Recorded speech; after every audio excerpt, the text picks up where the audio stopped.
Okay. May message sa akin si Rosmar Tan. Nagpasalamat siya, naging successful siya, at meron na raw siyang 20 million followers sa TikTok. Okay.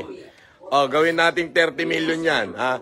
Si Rosmar Tan, yung batang yan is marunong makaalala ng mga taong tumulong sa kanya. Ito, bago Rosmar Tan.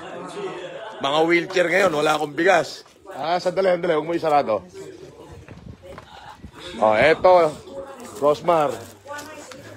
Nagpadala ako ng, ang total is 80 na wheelchair sa lalawigan ng Benguet.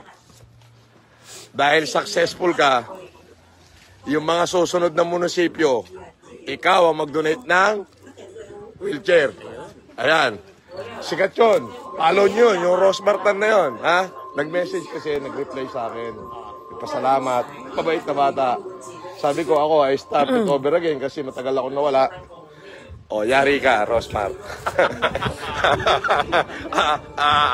Dapat hindi ka supot. Hindi magiging supot to, babae to eh. Pero successful eh, successful. And then I like it, ha?